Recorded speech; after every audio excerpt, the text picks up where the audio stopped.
People should be allowed to do what they like. Autistic adults' views and experiences of stimming.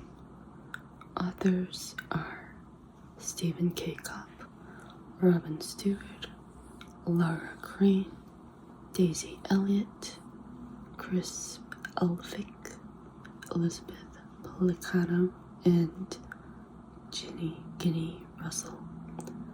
This was published in SagePub, and it's a publicly available one. So the abstract is as follows. Stereotyped or repetitive motor movements are characterized as core features in the diagnosis of autism, yet many autistic adults and the neurodiversity movement have reclaimed them as stimming, supported by a growing body of scientific research.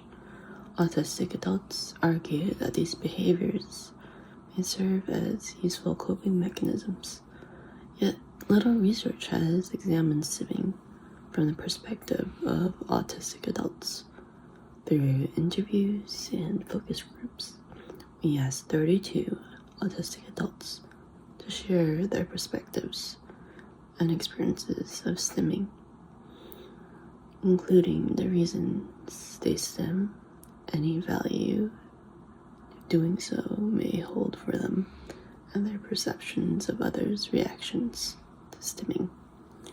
Using thematic analysis, we identified two themes: stimming as 1, a self-regulatory mechanism, and 2, lacking in social acceptance, but can be accepted through understanding. Autistic adults highlighted the importance of stimming as an adaptive mechanism that helps them to soothe or communicate intense emotions or thoughts, and thus objected to treatment that aims to eliminate the behavior. This article, the neurodiversity approaches. What are they, and what do they mean for researchers? The author, Patrick Dewar, and they're supported by Center for Mind and Brain, University of California, Davis, CA, USA, Department of Psychology, University at same one. Okay, so the abstract is as follows. This paper presents the concepts of neurodiversity and the neurodiversity approaches towards disability, and discusses how confusion regarding the meaning of these concepts exacerbates debate and conflict surrounding the neurodiversity approaches. For example, some claim the neurodiversity approach focus solely on society and deny contributions of individual characteristics to disability, a controversial stance. Whereas this paper joins other literature in acknowledging the contributions of both individual and society to disability. This paper also addresses other controversies related to neurodiversity, such as uncertainty regarding the scope of the approaches, to whom do they apply, and their implications for diagnostic categories. Finally, it provides recommendations for developmental researchers who wish to carry out neurodiversity-aligned research. Scholars are urged to study both individual neurodivergent people and the context around them, to consider both strengths and weaknesses, to recognize their own biases, and to listen to and learn from neurodivergent people. This is an open access article licensed under the Creative Commons Attribution Non-Commercial 4.0 International License.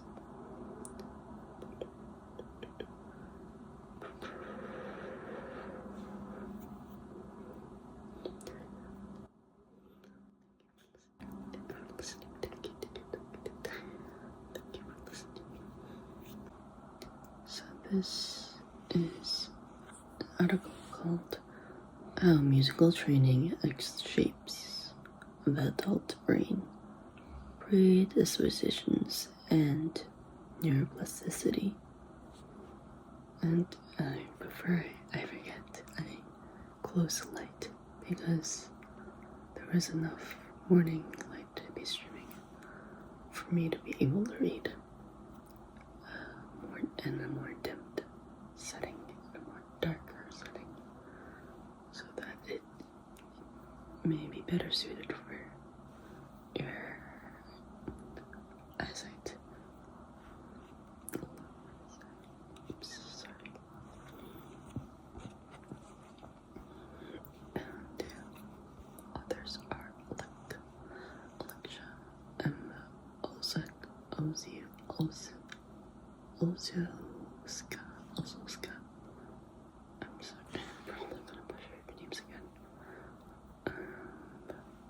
Masil Kaka, Oleg, Sandra, M. Herman, Katarzyna Janoruk, Ator Marchuaka,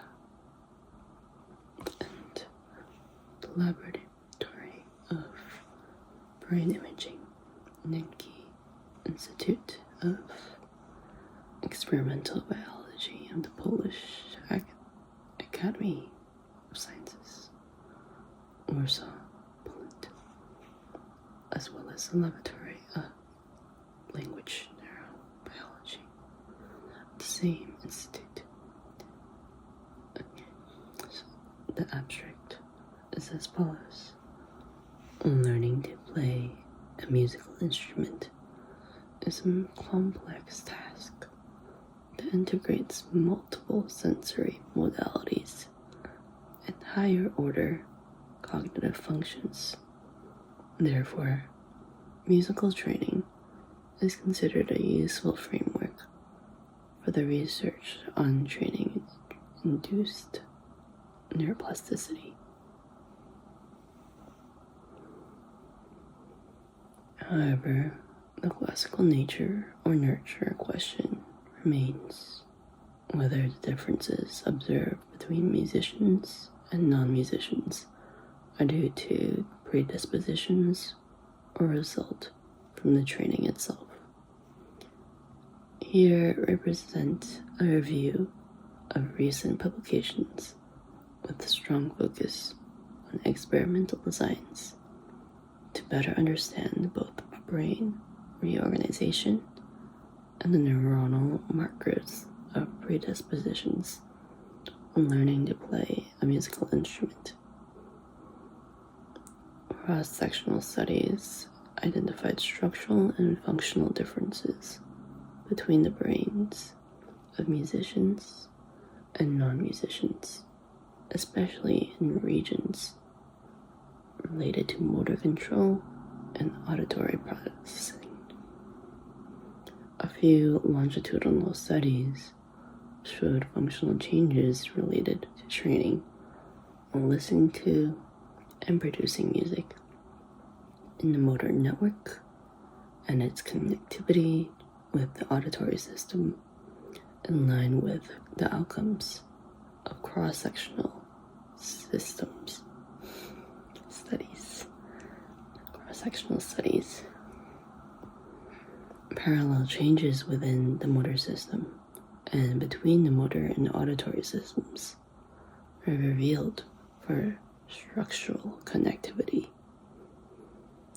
In addition, potential predictors of musical learning success are found including increased brain activation in the auditory and motor systems during listening, the microstructure of the arcuate fasciculus, and the functional connectivity between the auditory and motor systems. We show that the musical brain is a product of both the natural human neurodiversity and the training practice.